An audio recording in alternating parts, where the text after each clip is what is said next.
Les conseils bien-être d'Alexia Cornu. Bonjour Alexia. Bonjour Alexia. Donc on va parler d'un duo infernal avec vous, le stress et le poids. Franchement, je pense que Mélanie et moi, on est vos premières auditrices. On vous écoute religieusement, c'est parti. Est-ce que vous avez déjà remarqué avoir des envies de sucre quand vous êtes stressé? Oui, tous les jours. Mais pas que de sucre, mais souvent de sucre, vous avez raison. Ouais. Il y a 3 raisons principales qui expliquent ça. La première chose, c'est que notre système nerveux il stimule une libération d'hormones quand on est stressé. Ouais. Tout simplement parce qu'à l'origine, génétiquement, on était fait pour survivre et que quand on était stressé, c'était pour survivre à une attaque de mammouth, par exemple. Donc notre corps a pris l'habitude à associer stress avec sécrétion hormonale qui ensuite libère du sucre dans l'organisme. Mais ce matin, moi, j'ai vu la viennoise, mais pas le mammouth. Alors, je sais pas comment on explique ça. Donc, d'accord, quand on stresse, il y a une hormone, c'est le cortisol, c'est ça? Adrénaline, noradrénaline qui sont sécrétées. Et en fait, ces sécrétions vont du coup avoir de l'influence sur le taux de sucre dans le sang, le glucose, et notre glycémie. Donc au final, l'impact, c'est comme si on avait mangé du sucre, alors qu'au final, on n'en a pas consommé. Mais je dois consommer des barres de chocolat tous les jours de dingue. La seconde raison, c'est quoi? Le sucre, en fait, il est réconfortant et ça s'explique parce qu'il augmente la production de sérotonine. Donc c'est un neurotransmetteur qui va réguler l'humeur. Donc c'est vrai que sur le moment, quand on prend du sucre, on a cette sensation de ça apaise, ça fait du bien. Sauf que c'est de très très courte durée. Mais c'est pour ça qu'il faut en reprendre. Et donc du coup, après, on va vouloir en reprendre et ça peut devenir vite compulsif. Et ça, c'est la troisième raison.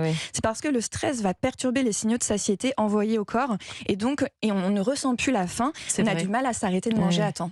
Et parfois, après, on est un peu écœuré, on peut se le dire, d'avoir ingurgité autant de sucre. Ouais, mais bon, on l'a fait quand même. Et on va voir si on peut éviter ça. J'ai entendu dire qu'en mangeant moins, l'estomac se rétrécissait. Et est-ce que des régimes restrictifs peuvent aider à contrôler l'appétit? Alors malheureusement, c'est une fausse croyance. L'estomac ne se rétrécit pas quand on mange moins. Au contraire, le fait de faire des régimes restrictifs va avoir tendance à augmenter la production d'hormones de la faim et à diminuer cette sensation de satiété. Donc ça va nous conduire en fait à manger plus que nécessaire et en plus de ça, on perd nos repères en termes de satiété. Oh là là, et c'est quoi les solutions alors dans ce cas? Alors la première solution, ça va être de planifier ses repas à l'avance parce que ça va éviter d'avoir des compulsions alimentaires, donc de créer ses menus tout simplement. De manger à des heures aussi régulières, surtout pour les personnes qui ont fait beaucoup de régimes restrictifs, parce que du coup le fait d'espacer les prises alimentaires, ça crée un stress supplémentaire et on n'en veut pas. Et donc du coup, de manger à heure régulière va aider par rapport à ça. Et quel type d'aliments on devrait manger pour peut-être nous aider à réguler l'appétit justement? Et les aliments riches en fibres vont énormément aider à réguler l'appétit, à trouver la satiété. Alors je crois que vous allez être copines toutes les deux. Tout à l'heure, justement, je recommande les légumineuses, effectivement, les pois chiches, les lentilles, les haricots, mais également prenez les tous les légumes. paquets de chips, Julie. Tenez, Julie. Vite, on va déstresser, mangeons des pois chiches. Et les légumes, les légumes verts, en mettre systématiquement le pire, dans c'est toutes qu'elle les les mange. assiettes. Moi, je disais ça pour rigoler. Et puis au niveau des collations aussi, parce que des fois on va être stressé en fin de journée, on va avoir envie de manger quelque chose, donc de prendre des collations qui vont être riches en nutriments comme des fruits frais, des noix, des crudités avec de l'houmous, des collations plus saines. Ah d'accord. Et excusez-moi, j'ai la bouche pleine.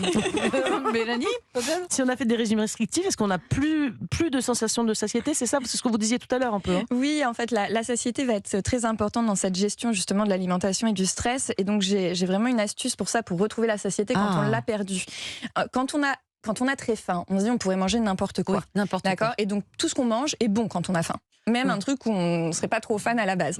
Et bien en fait, c'est vraiment cette notion de plaisir avec la faim.